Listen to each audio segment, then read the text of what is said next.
Today, I am joined by Dr. Jennifer Kasten, who is a professional services veterinarian at Dechra Pharmaceuticals. Jen has worked within the animal health industry for almost a decade, and her journey to her industry role has been one that's been unique and definitely not an easy one. And we'll get into some of that a little bit here in a bit. And finally, also super passionate about her role within vet med and especially industry roles. And she is a part of the American Association of Industry Veterinarians. Jen, thanks so much for joining me. Thanks for having me, Isaiah.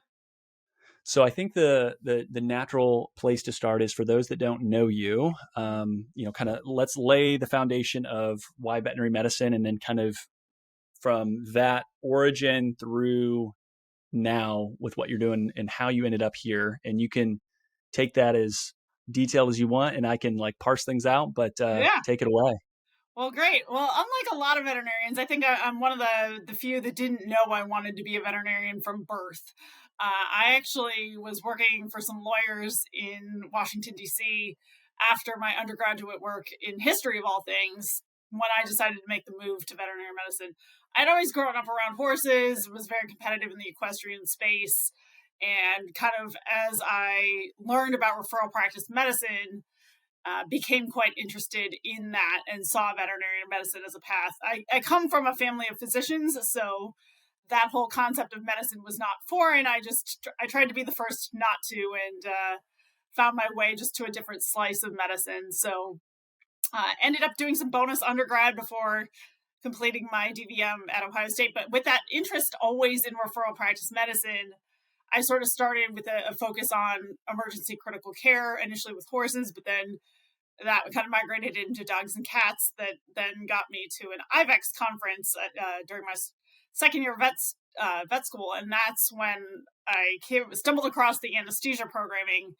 The ACVAA was meeting at IVEX at that time. And I sort of wandered into some of the anesthesia sessions, and then I found my people, as it were, and the rest was history. Coming off of an interest in pulmonary physiology earlier that second year of vet school, that plus anesthesia, I was like, I thought I wanted to be a surgeon, but really anesthesia is where it's at. So that became my clinical focus until what ultimately became my second year of residency, when I developed some really severe allergies that forced me to pivot. It turns out it's really hard to do much in veterinary medicine if you can't keep the skin on your hands and face. And so that's what took me out of clinical practice and forced a reinvent, where I said, okay, I've always heard there's all these things you can do with the DVM that aren't clinical practice. Now we got to sit down and get serious about figuring out what those are going to be. And so that took me to actually a bit of a pause in my career. I took about a year where I didn't do a lot. I took a step back and explored some other things, and took some time for recovery, and then got back into it and figured out how I was going to become an industry vet. So that was all about 2015 into 2016 when I made that transition. And this is a spot that I think the natural inkling is to ask. And again, if you're like, that's a part of life that I've tried to, just put a bow on it and leave it alone. But you work for so long to get to this point. You find your people, you do this thing. It would be no surprise to be like, life is over. I'm in a horrible place. And I'm sure it was a struggle, right? I think you'd be lying if you said, I knew it was all going to work out, right? I'm sure there were some dark days as you went through that. Absolutely. And was there anything that, not that it convinced you, but kept you within veterinary medicine? Because I'm, like you said, you kind of probably explored just saying, I got to get out of this thing. Like, this is just not for me. It's an obvious sign, you need to move. That's actually, it's interesting that you say that, because when I first got sick, and coming off of 3 pretty intense years of internship and residency, I was pretty much at the place where I was like, okay, well, this vision I had for this profession 10 years ago isn't working out. I'm done. Like, let's pretend I'm not a veterinarian anymore. I'm out. And it was dark days, and that's why I did step away for a bit. But what kept me in it is actually I found people's willingness to help. in unexpected places. I do what a lot of folks do when they don't know where to go. They go home, and physically that was here back in Cincinnati where my family was for personal support, but then professionally I went home to Ohio State. I licked my wounds and I said, all right, these people made me the veterinarian I am. Let's go see how they can help me reinvent. And I went up there and I got really heavily involved in admissions work. And then from there met some contacts, and actually a professor, Dr. Jason Stahl, who is in the veterinary public health space and epidemiology, met him through doing admissions interviews for Ohio State. And he actually had a project he needed help, and he took a real vested interest in me, even though he hadn't known me as a student, and help me get my feet back under me. And that one small project led to some other opportunities that I had with Clinicians Brief that ultimately led to a proper transition into industry where I am. So yeah, what kept me in it honestly was the people. That was people's willingness to reach out even and lend a helping hand, even if they didn't know me from before. And another side story is the story of Fiona the hippo. I can't ignore her impact. She and I are birthday twins. She was born on my birthday, but her critical care story, she was 6 weeks premature, and she almost died. And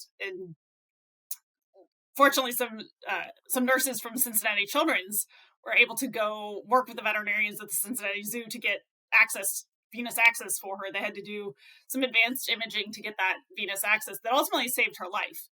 And her story rekindled my interest in critical care medicine and said, there is a lot to this profession. There are some really cool things. And even if it's not the way I intended, there's a lot to do still in vet med. I think it's amazing when you kind of boil that down to that it was part of the people, because I've mentioned that so many times in the podcast as part of why I've had such a strong feeling of veterinary medicine personally, is like I just enjoy the people that are here. It's a great collection of individuals that do great things, and that's pretty special. So thank you for sharing that. Yeah, for sure. We fast forward to the Dechra role. So professional services veterinarian. Yep. Layman's terms, how would you describe your role, and what does that look like from a day-to-day basis? Like what does life for Jen today look like? Yeah, well, today looks a little different than what my day looks like. Recording podcast with Isaiah.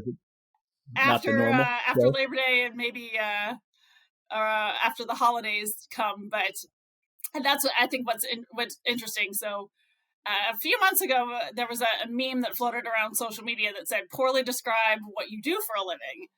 And I always say I sing and dance and I buy people dinner with other people's money. But there's a lot of truth to what that is. I give a lot of presentations. I've given 85 presentations that I've kept track of since the end of August. So in that 10-month period, that's a lot of presentations. So that's a lot of singing and dancing and presenting in front of people. And so then in terms of buying people dinner with other people's money, I do a lot of networking. I do a lot of interactions with fellow doctors. I do a lot of interactions with specialists. And because of that, there's a lot of, we meet over lunch, we meet over dinner, we meet over coffee. And I get to share that opportunity, that time with them. And oftentimes I feel like I'm connecting with friends, which is one of the, again, getting back to the people part of this profession, one of the things I really love. And, but also I get to pick their brains and they get to learn about new novel pharmaceuticals from me. So it's a win-win. Yeah, I think you described it the first time we chatted as being, the veterinarian's veterinarian. Is that correct? Or the doctor's doctor type thing? And I think that's an interesting way to think through it as well, just being able to support where maybe, truly physically you can't be there, but you can help make the impact on a lot of different, pets and animals across the country, which is pretty cool. And I think there's a lot of truth to that, actually. And that's one of the things I loved training to be an anesthesiologist, is my clients, for the most part, were other doctors in the hospital. And I very much have that the same way. I'm an educational resource on the drugs that Dechra has. And so when they have a question about one of our products, they can reach out to me. If they need educational support on it for whatever reason, they come to me for that help. Sometimes we do case consultations too, which is, it's a lot of fun to get back in that clinical mindset. So tell me, you mentioned your original undergrad was history. Yep. What was the subject? I think I remember this, but I'm going to ask to make sure I don't embarrass myself. So I was a history major at Georgetown University, and I did a certificate program in Australia New Zealand studies, which is just the kind of I think, like many folks who go to Washington at 18, I was a wide-eyed, I'm going to go change the world, Mrs. Smith goes to Washington sort of moment there. And so that's what kind of got me to Washington in the first place. And I had always had this passion for wanting to do research in the National Archives. I got to do some really cool research when I was in high school at the Cincinnati Museum Center and the Voice of America, which is not very far from Cincinnati. And so those two things really inspired my interest in doing that kind of work in Washington. Then the Australian studies bit of that was a classic liberal arts story of you take one class, you find it fascinating, so you take 6 more. And then they give you a degree in it. So just kind of random, but it was actually really insightful because I got to learn about a part of the world where not a lot of people know about the history and the sociology and the literature of that, and the impact that it had and how it connects both with Asia and then even though it's a Western country in a sort of non-Western neighborhood. So sure. Yeah, I won't embarrass myself with a lack of knowledge, but New Zealand has come up so much in recent conversations with people wanting to go there, big vacations, like the big bucket list trip. And it's always been a place in my mind that I'm like, that looks amazing. I want to go. Like, it looks incredible. So yeah, it was pretty interesting when I was doing some of my work with that we're actually filming The Lord of the Rings down there. So we were collaborating with some researchers, and I think one of the professors I was working with cracked a joke that the researchers we were working with had been acquired by the hobbits or something and disappeared. So big Lord of the Rings fan. So yeah, the visuals and the landscape and just seeing some of the behind the scenes stuff of just what New Zealand had to offer is pretty cool. We'll pivot away from going too far down that rabbit hole. Tell me a little bit about the involvement with the American Association of Industry Veterinarians and kind of how you got connected there, what you do, and maybe the conversations that you all are having right now. Yeah, great. I would love to. So I got involved with the American Association of Industry Veterinarians initially when I started looking around to make that transition to industry. That was somebody mentioned, join this organization. But really, I got involved because when I got sick, I was looking for resources. I'd always heard, you can become an industry vet. Well, what does that actually mean? How do you actually go about it? What do industry vets even do? So many people know that it's a thing, but they don't know what our day-to-day life actually looks like. And there weren't, at the time, this is 2015, 2016, there weren't a ton of resources out there, or if they were held kind of anecdotally in some offices in some universities, and it was just like I said, it was just this thing that was kind of out there, but not a lot of resources. And so when I joined Dechra, 2 of my colleagues, Dr. Tim Smaha and Dr. Pam Mitchell, were on the board of the American Association of Industry Vets. And I said, hey, I'm really passionate about helping others. I got a hand up when I tried to make the transition. I would like to pay it forward. And they said, well, why don't you join the board? We've got this idea of this mentorship program, but nobody's really had time and energy to dedicate to it.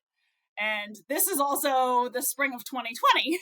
So where folks that signed up for a job description that included 70% travel, all of a sudden I wasn't going anywhere and had some time to dedicate to this organization. And so I joined the board, and at the time was a board member at large, but then quickly joined the mentorship committee, where we compiled a bunch of resources for aspiring industry veterinarians. That kind of, here's a nice place to start. Here's some resources, some links, some webinars, podcasts, things like that.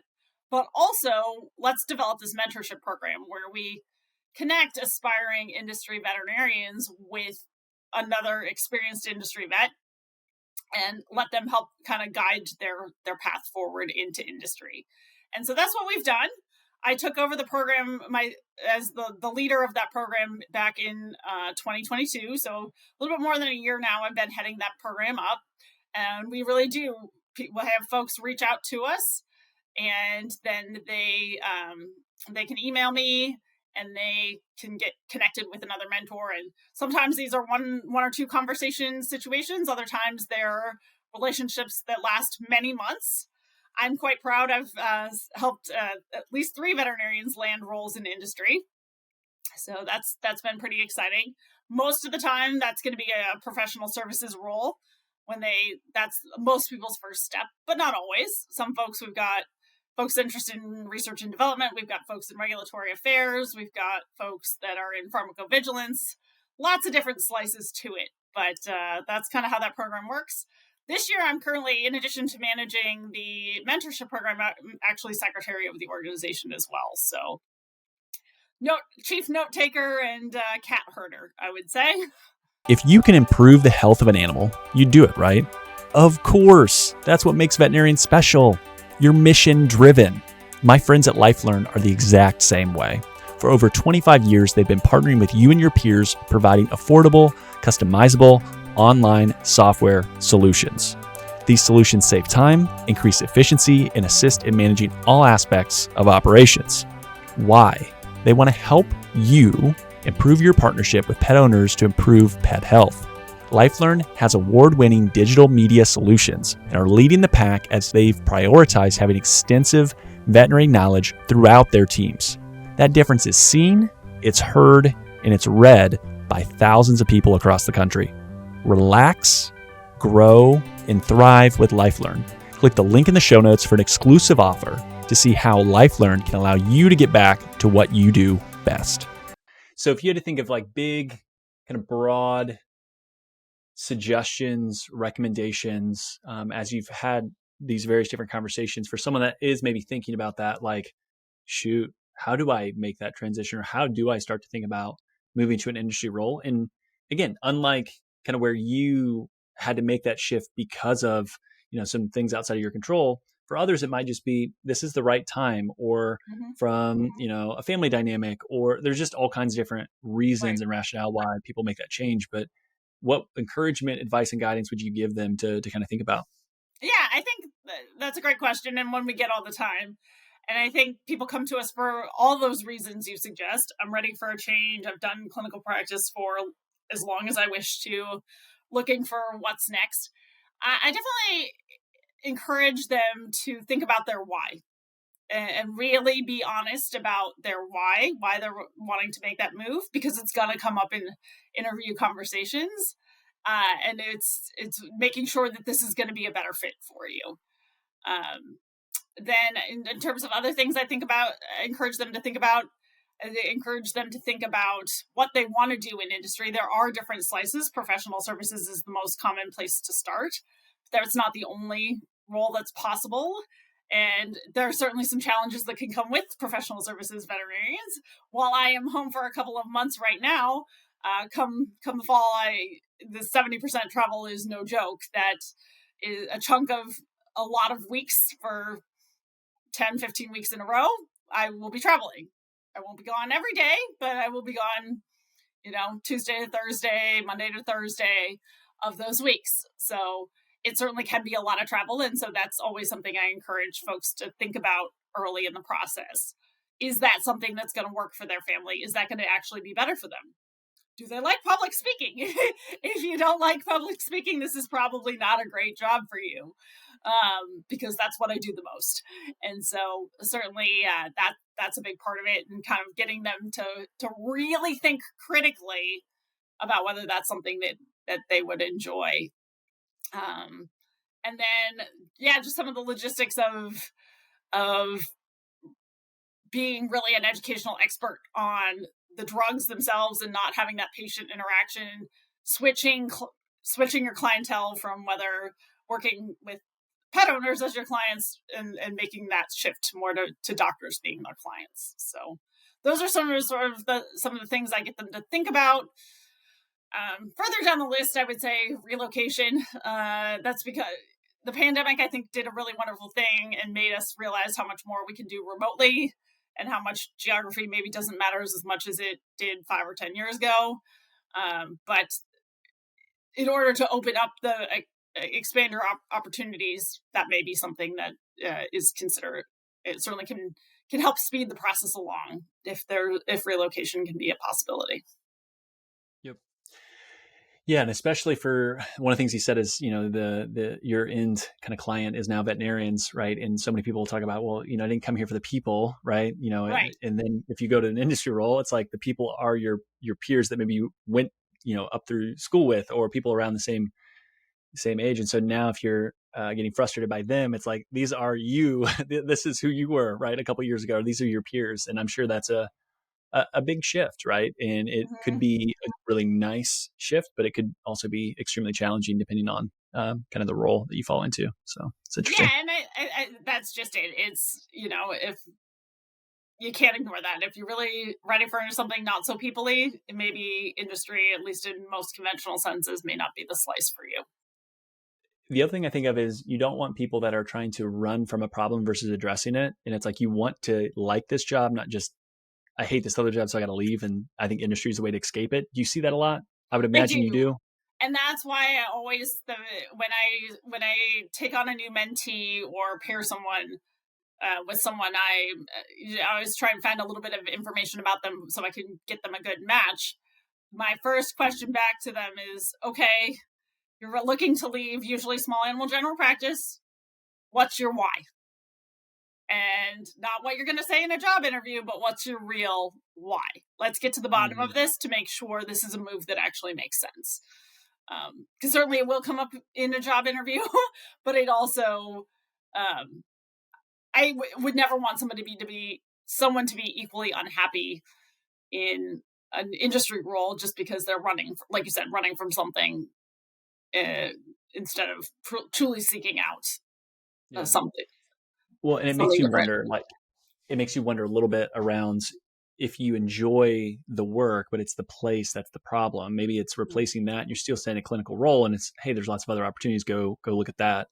And I would imagine that may be a good portion, but there could be a lot of people that are just like, hey, I'm intellectually, maybe I'm bored with where this is and I want a new challenge and I want to go try to do that. That's great. Okay, let's talk about that. And they might miss some of the clinical stuff. And I want to kind of ask you, when you think back of it, and I know you didn't have maybe the same prototypical career for someone that's moves into industry, but when you think about what is it that you maybe miss most about kind of the clinical side that you were like, that's the one thing or the couple things I do miss from time to time? Yeah, so I'm one of the few that that really would go back to clinical practice if I could. I would go back tomorrow if I could. Most industry vets won't tell you that. Most will say, this is the best thing I've ever done. I'm thrilled. I don't want to moonlight. I'm good. I'm happy where it's at. If I physically could tomorrow, Dekra's great, but off I go. That's not my physical reality. So don't worry, keep my day job. So what do I miss about it? I miss being around the nerds in a multi-specialty referral hospital all day, every day, where my colleagues are way smarter than me all the time. I miss that challenge. I do miss the hands-on part. I absolutely do. I miss the tricky intubations. I miss the cases that go from super boring to not boring in an instant, and the adrenaline rush that goes with. I miss teaching, but I get to do, instead of teaching students, I get to teach other veterinarians. Sometimes I get to teach students, but not very often. That one-on-one and seeing the light bulb go off, I get to do that, but not as much on a minute-to-minute basis like I did in practice. So those are some of the things I miss. Makes sense. Makes total sense. But then you also get a very different viewpoint of the industry as a whole, right? Mm-hmm. With where you sit in the conversation that you have, because so many people, it's like you're in your clinic, your hospital, your setting, and that's your world, where your world is all over the country having lots of these conversations, right? The song and dance that you talked about earlier that you get to do, which is the presentation, the education. Has that changed the way that you look at veterinary medicine with those conversations? Have you learned additional things that you're like, I don't know if I ever would have thought about it that way if I wasn't in a role like this? I think what I see is that the struggle that most general practitioners are having, I see it all over the country. I don't think it's not unique to the Cincinnati area. It's not unique to the Hudson Valley. It's not unique to rural Kentucky. Any of the places I go, the struggles seem to be real. Nobody seems to have enough staff. Clients are crazy and challenging, and sometimes wonderful as well. There's always, there's always that client that will bring you brownies and think you're the best doctor ever, and then there's the one that screams at your receptionist, so for no good reason. And those struggles, I think, are similar. But I think I really do genuinely see the passion for improving medicine and improving care for patients everywhere, which is nice. And people have different takes on it for sure. An oncologist in just outside of New York City is going to have a very different take on it than the solo practitioner in rural upstate New York, or the mixed animal practitioner somewhere in an hour west of Bowling Green, Kentucky, which is about as far in the middle of nowhere as I think I've been. But yeah, and so their take on it may be a little different, but they're still trying to do right by their patient, and they want to know what's new, and they want to know how they can leverage that to help those guys in whatever slice on the spectrum that they're going to be. Yep. What's on your kind of mind or heart today that maybe I haven't asked about that you think is interesting, but want to share? And it could be vet med related. It could be kind of the journey that you've had in overcoming different things, but anything top of mind? Yeah, I think some, as folks are certainly thinking about maybe transitioning to a career in industry, I said, think about the why, but think about the nitty gritty day to day. Can you handle that travel? Do you enjoy meeting different people every day? Because that's a big part of that slice. Can you get used to just being uncomfortable? Maybe being uncomfortable every day is a little bit different, but they're a lot the same. But there's always that difference. In terms of other things that are on my mind, never stop growing. I think and this is something I tell veterinary students all the time, you never quite know where your career is going to take you. And so just have an open mind and open ears, and always be willing to see what might be there and entertain the conversation. I often find that it may take you places you don't expect. And I've definitely heard that story from some folks that didn't intend to be industry vets, that it was just a conversation with a sales rep one day, and here they are 10 years later into industry. So just keeping an open mind about it, and always being willing to learn. And when you don't know, phone a friend, right? That's to some degree how I ended up in industry, and getting the hand up I needed was by phoning. I called everybody in my contact list and said, help, how do I do this? And whether it's managing a difficult case clinically, making a career transition, or even within industry, getting to the next role, folks are pretty willing to listen, and pretty willing to share their thoughts in veterinary medicine. And that's just one of the things I love about it, kind of bringing us full circle back to that where we started with the conversation about people, and how that really makes the profession. So you talked about, continuing to learn and grow and kind of challenge yourself. What does that look like for you? Is there anything that sticks out as far as, a learning or something that you've kind of decided to dig into more for your career, or something that you're working on? Yeah, so certainly from a continuing education standpoint, from the scientific standpoint, being very anesthesia focused before I got into industry, I've had to strengthen my knowledge of internal medicine, but also dermatology. I had basically no background in dermatology before I started with Dechra, and really that has become a focus. And now, just through continuing education, have become quite comfortable with it. And so I think having that, again, that growth mindset that way of like, okay, well, this isn't what I planned, but let's roll up our sleeves, let's go, and let's learn. I think that's really interesting from a professional development standpoint. And now that I've been in professional services roles for a little bit more than 6 years now, both with Dechra and then at Betakino before then, I have taken some focus on learning more about marketing. I think that's a really interesting avenue that maybe I could pursue further down the road. I kind of got my start at Clinician's Brief doing some content marketing work that way, and that may be something further down the road that may come back into my career. We'll just kind of see. It's always retooling and being ready for the next step, even if it's not right in front of us. So Yeah, love that. Thank you for sharing. yeah. So I let all guests ask questions, and I know you know me a little bit, but not super well, right? So, Yeah. but you can any question, nothing's off topic. We can build on some of the conversation today. It can be something completely different. It can be a personal question. Any thoughts, any questions, any areas you want to ask me about? Sure. You're talking to veterinarians every day. Where do you see them struggling the most, and where do you see the biggest opportunity for them? I think opportunity for me, and I'm a little biased, but I still think the opportunity from an equity and ownership perspective is very, very strong, even though there are people that have very strong opinions on both sides of that argument where it's going to go all one way or all another way, or this, is not sustainable, this or that. But to Right. counter that, right, there's a huge opportunity. But I think whether it's veterinary medicine or it's you run a restaurant, you have a financial advisor, business, you have a manufacturing company, finding good people and being able to retain good people is universally a problem just in society today. And so Mm-hmm. that will always be the biggest struggle. And I think if that's lifted from some of the veterinarians that are out there that are amazing owners and operators and clinicians, right?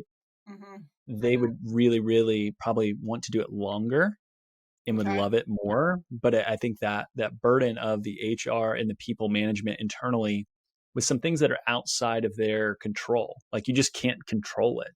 Right. And you're just seeing where, people are feeling the pinch and they're like, I have to go maximize the amount of money that I can make for my family. And sometimes Mm-hmm. that's outside of veterinary medicine. And Mm-hmm. so it's just kind of a difficult spot to be put in where you can say, I totally get it. And I want to help support you as much as possible. And you should go take that other role or you should go do that thing. And I think that makes it tricky. But yeah, from an opportunity perspective, it depends on where I'm at in Yeah. my career.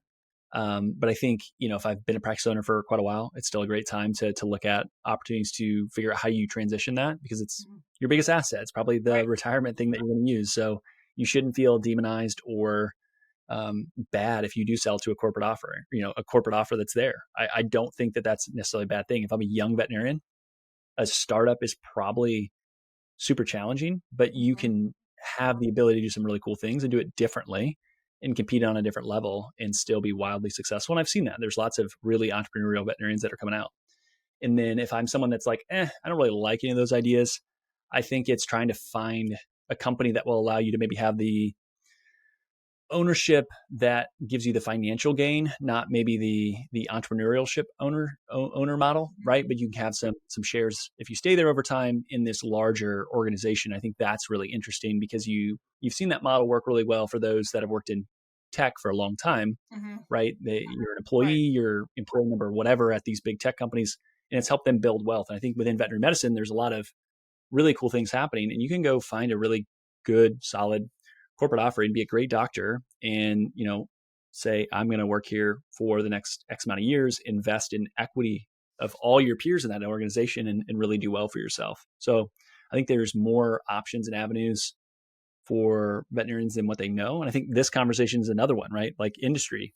I've Yeah. not really had anyone come on and talk about those opportunities, but the same thing. There's industry roles where I know another industry veterinarian, it's like they get stock options in the company they work for, and it's pretty darn lucrative for what their total compensation package is. If you compare it to others, they still like what they do and they really enjoy the role, and that's what fits for them. Yeah. So I think there's that's just there's it. lots of ways to slice it, and it's not woe is me. I can't ever do the fun things. I can't live a lifestyle that's great because I'm a veterinarian and I have student loans. It's like, yeah, there's some challenges, and I agree with that, but there's really, really cool opportunities out there, regardless of how you want your career to look. So to me, I am very optimistic for what it looks like into the future. So.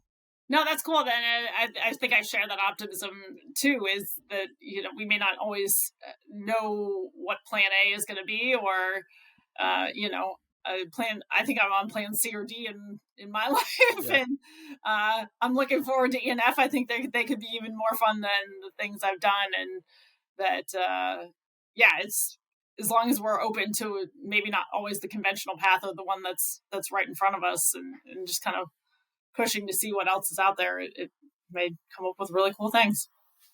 Yeah. And I think with your role, it's probably forced you to stretch yourself. And you talked about earlier, you have to be comfortable with public speaking. I'm going to guess, I don't know. Have you always been comfortable there? Or has that been a really big moment of just like pulling and stretching to make it work? Nope. Anybody who knows me from my younger days, especially days as a resident, I was a pretty darn nervous public speaker. I did not enjoy it. Sweaty palms, the whole thing, stumbling over my words, all of that. So yeah, it was not something that came easily to me at all. You weren't a natural. No, it was a skill I knew I needed to develop, and knew I needed to work on, but it was not something I would have necessarily picked. It was I got to figure out how to pay my bills, and this seems to be the safest thing for my allergies. So let's go. Like, I know I can do this. So, roll up my sleeves and practice. And truthfully, I think I went from a pretty good public speaker, but honestly, talking to the computer for a year and a half during the pandemic, I gave lectures of, many, many hundreds of people during the pandemic, and that was just talking to the computer. And once we got back in front of people in the summer of 21, I was like, oh, I've got this. Like, all right, they're just only one or two or a handful. This is way easier. Right, exactly. I'm like, they're just people. Okay, I'm the expert on this topic. I may not be the expert on all of veterinary medicine, but on my topic, I am the expert in the room. And with that perspective in mind, and some of the coaching techniques I've been lucky enough to benefit from, it all comes together. I love it. So let's give a handoff for folks that are listening. So if they wanted to reach out to the Association for Industry Veterinarians, we'll put in the URL, but is there anything specifically, a spot you would point people to get more information there? I know you mentioned a couple different resources. Yeah, our website is the best, the Industry Vets website that Isaiah will put the link in for. And then you can reach out to me directly as well. You can find me at jennifer.kasten@dechra.com. Happy to answer your questions that way. That's probably the best. Or you can reach out on LinkedIn. That's fine. Either of those, and happy to answer questions. AEIV is also on LinkedIn and other social media platforms too. So happy to hear from you that way. We've got a lot of great resources. We encourage you to become a member. We've got some that are available for free, but even more behind our membership paywall. So cool. And we've got I greatly appreciate lots of webinars coming up in the fall that are networking for the introvert, things like that. So yeah, cool. Thank you for the time. Really appreciate it. I'll link to your LinkedIn. I'm going to make people have to listen to find your email. I don't like putting people's emails out just in case someone finds it and spams it. So they'll have to listen. They stay to the end. They get your email. They can do that. But really, really appreciate the time. Recruiting team members in your veterinary practice has never been this hard. You can either bury your head in the sand and hope it goes away or adapt. Enter Guardian Vets. By leveraging best-in-class technology, you can empower your staff and reduce their workload. Help reduce burnout. You also provide a better experience for your clients and patients, which you want to do as you serve them. The solutions Guardian Vets offers includes after-hours triage, virtual CSRs, that know your team and processes, telemedicine, and so much more. Become the employer of choice in your area by offering the best tools to position your team for success. Whether you're starting a de novo, clinic, multi-doctor, or multi-location, Guardian Vets can help you be more efficient and effective. Go to the website, guardianvets.com, click the Get Started button, then let them know that I sent you, right? Let them know the Vet Success Podcast sent you. Get 50% off your first month. Don't let another quarter or year happen before you start making changes, because you know you need to. So talk to the Guardian Vets team today and implement a new solution. Have you ever walked into a space and thought, wow, this place is beautiful? There's a reason for that. Architecture has this innate ability to impact emotions and perceptions. My friends at Apex Design Build bring beautiful and functional spaces for veterinarians nationwide. Apex is a fourth generation family run company that is fully integrated from the design, architecture, and construction process. They help you mitigate risk, eliminate surprises, save time, save money, and reduce your efforts. Sounds great. Check out their amazing work and have access to their square footage calculator to help you plan out your expansion or new build. Click the link in the show notes for the exclusive offer and learn more about Apex Design Build. Why do banks seem to always be impersonal, slow to answer questions, or give you the runaround when you need money for your dreams? Enter Panacea Financial. Panacea Financial is a nationwide digital bank built for doctors by doctors. Whether you're a veterinarian in training, practice owner, or aspire to be a practice owner someday, Panacea Financial is a bank designed specifically for you. It was started by two doctors who were frustrated working with banks and so started their own to serve their community. With common sense lending guidelines and fast decisioning, they've helped doctors all across the country start, grow, or acquire their dream practice. Looking to buy into a practice, Panacea helps doctors with practice buy-in loans, and they are funded in a matter of days. If you're ready to join the thousands of doctors nationwide who have decided to get independence from traditional banks, visit panaceafinancial.com today to see how you can get your dream practice started. Panacea Financial is a division of Primis, member FDIC. Finding a job or finding a veterinarian shouldn't be a waste of time.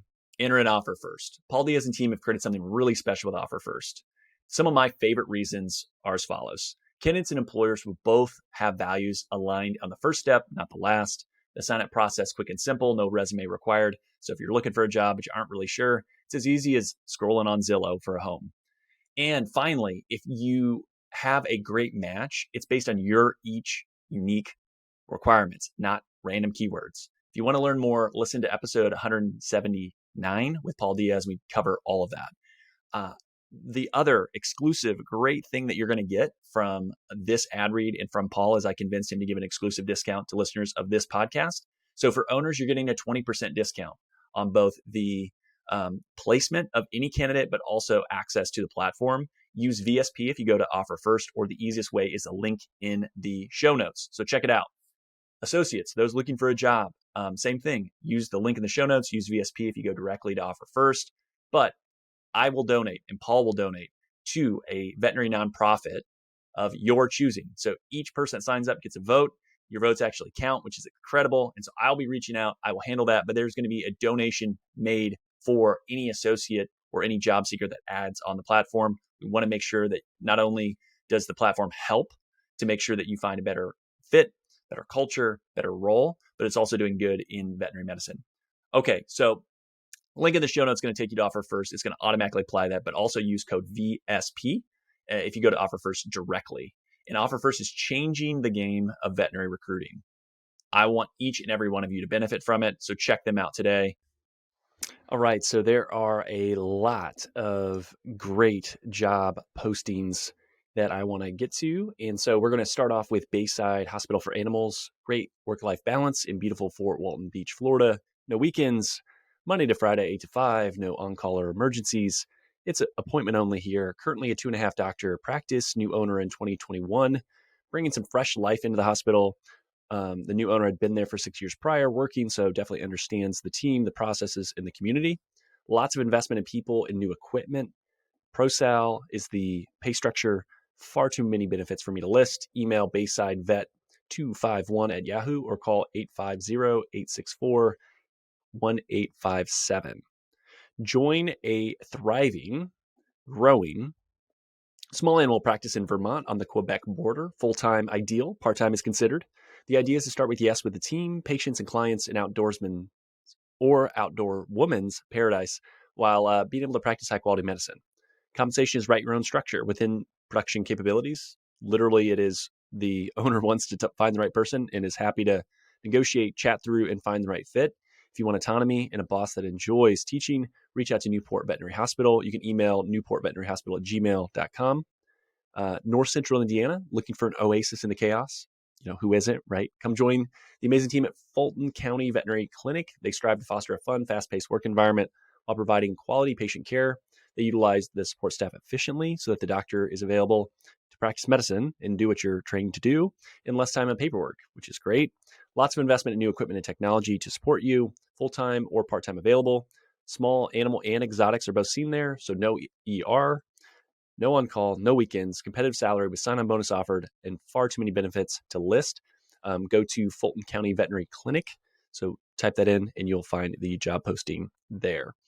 Last but not least, join Watertown Animal Hospital. Personable small animal veterinarian wanted for well-established current 5-doctor mixed animal practice in northern New York, which is an outdoors person's paradise. Again, 2 of those. So if you like the outdoors, you can look at Vermont or New York. They have plenty of support staff with 6 CSRs, 6 licensed technicians, 4 animal caretakers, 2 technical assistants, a hospital assistant, a practice manager, and a bookkeeper. Focuses on mentorship and investment on the people and the technology. That's been a strategic initiative by the leadership team. No on-call, 24-hour ER less than an hour away. Salary based on experience, but no less than $95,000. Can be straight salary, pro-sal considered. Want to discuss that with the right person. Tons of benefits. Again, too much to list. Please reach out to WatertownPetCare.com for that option as well. So again, if you find a role or a job or talk to anyone and it helps you in any way, I would love to hear that feedback. So please reach out. Let me know what you're able to do. And I will continue to post these. So if you are an owner, reach out to me, let me know. And we'll go from there. And until I hit a capacity of I can't keep recording these, I want to let people know who are high quality owners around the country looking for great help. So with that, we'll talk soon.